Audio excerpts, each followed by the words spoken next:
really thought long and hard about what I wanted to share, what knowledge could I offer, and what we thought, or what I wanted to share was something that we do every single day. We're constantly thinking about this one particular topic, and albeit it's a mouthful on this slide, building a company where maximizing profit and community development does not need to be mutually exclusive.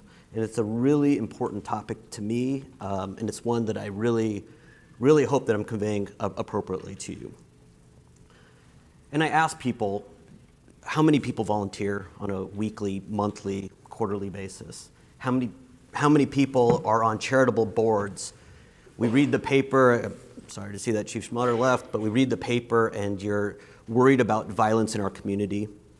You drive down Dodge Street, you'll see somebody holding the cardboard sign that says homeless or give me money, and your heart goes out and you want to solve some of these issues.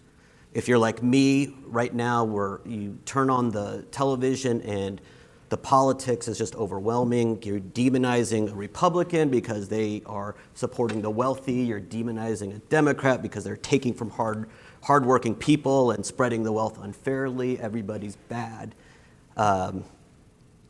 You want to give, you want to contribute, yet our own personal lives, our own professional lives get in the way because it's something completely different. We constantly think about these social problems or problems in our community or problems whatnot, and they're completely your spare time. It's something that's completely thought of at a different time. Well, that is absolutely, in my opinion, the wrong thought. We think about all of those particular topics every single moment in our company. It is ingrained in everybody in our team about how are we actually solving a problem. What is the problem that we are actually solving? Are we adding value, and in what way? And I'm going to give you guys 3 examples in how we are, and this is White Lotus Group, we are actively engaged in a particular issue. We find out what the problem was and how we've approached our particular solution. And again, what I want to convey is we should not be demonizing the retailer who's providing, maybe it's Walmart providing affordable products, or the developer who's providing affordable housing for a workforce that we need to provide affordable housing, and they're earning a living doing that. These are the types of things that we need to embrace and reward, and think about these social issues as normal business problems in many cases. Here's the 3 examples that I will offer. One of the biggest topics to me, and it's funny because we always associate with real estate development, it's one of our core businesses, it's our core competencies, but it's not the only topic that we address. To me, I was recently on a real estate panel, and the question that was asked of the panel was, what do you think about the market outlook as it relates to real estate in our community?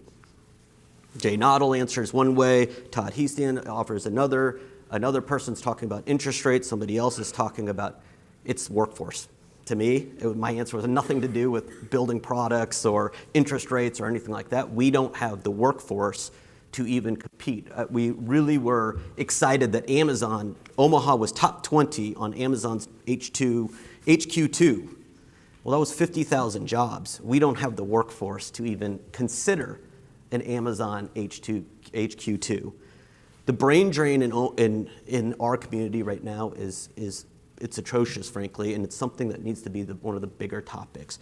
We ranked 10th worst in terms of brain drain. Kids that are just getting bachelor degrees are exiting our community. We are not able to recruit talent, and frankly, this is a very, very big topic.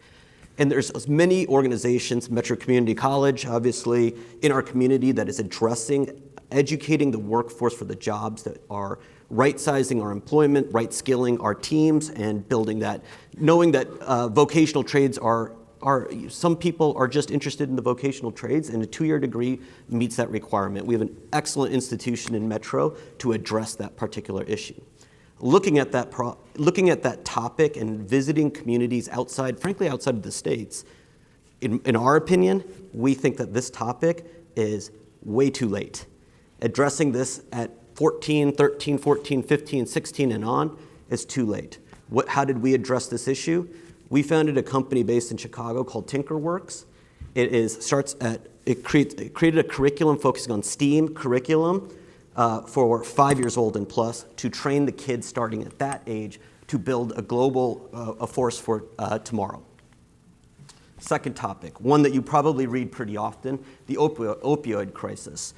If we actually dig into this topic, it is such a significant issue. 115 Americans die every year from overdose. We've had personal experience with this particular issue.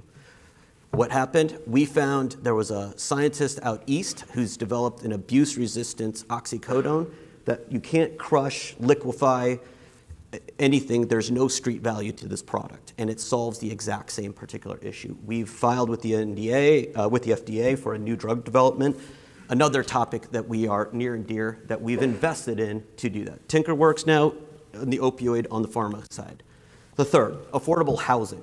So as we talk about workforce, and if you look at new construction houses, $300,000+ in some cases, and we are trying to build, Judy's got 2,500 employees in her customer service centers that we were just talking about. How does a $15 or an $18 an hour employee afford housing?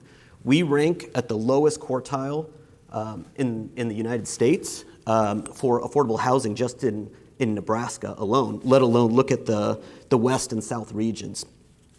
These are needs that we need to solve. And I'll give you, what was our example? This is a project that our company built right across from Metro Community. Metro Community made a concerted effort. $90 million has been spent on their Fort Street campus to train our workforce. They made a conscientious effort to focus on that educational component. What was our job? Let's solve the need of I should also point out, of the 45,000 approximate students, 65% of Metro students are in the workforce. That means they're working while they're trying to get an education. There's no housing solution or virtually no housing solution. How can we participate? How can we help? So right across the street, unfortunately, was the old Mr. C's site, which we all have a lot of history and association with. And I apologize for that because the grotto was quite beautiful. We completed this project in April of this year. It's 110 units, affordable housing. Charles Drew Health Center is on the main level for access to convenient, affordable health care. The project is already at 90% occupancy it's only been 5 months since its completion. I guess where I want to conclude is ask yourselves fundamentally, what is the problem that we're trying to solve? This is back to the core roots of just basic business: supply, demand, risk, reward. What is the problem?